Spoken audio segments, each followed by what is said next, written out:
আমি যদি একটি ভিডিও ইউটিউবের দুটি চ্যানেলে আপলোড করি তবে কি মনিটাইজেশন পাবো? চলুন তাই জেনে নেই। একই ভিডিও একাধিক চ্যানেলে আপলোড করলে মনিটাইজেশন পেতে সমস্যা হতে পারে। ইউটিউবের নীতিমালা অনুযায়ী একাধিকবার ব্যবহৃত করা কন্টেন্ট বা প্রামাণ্য নয় এমন কন্টেন্ট মনিটাইজেশনের জন্য সাধারণত উপযুক্ত হিসেবে বিবেচিত হয় না।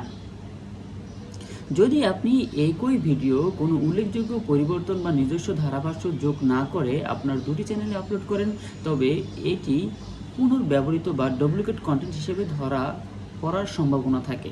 এর ফলে চ্যানেলটি মনিটাইজেশন হওয়া বাতিল হতে পারে বা মনিটাইজেশনের আবেদন প্রত্যাখ্যান হতে পারে। সংক্ষেপে বলা যায় যে একটি ভিডিও দুটি চ্যানেলে আপলোড করা ইউটিউবের নীতির পরিপন্থী। এতে পুনর্ব্যবহৃত বা ডুপ্লিকেট কন্টেন্টের জন্য আপনার চ্যানেলের মনিটাইজেশন নাও পেতে পারে।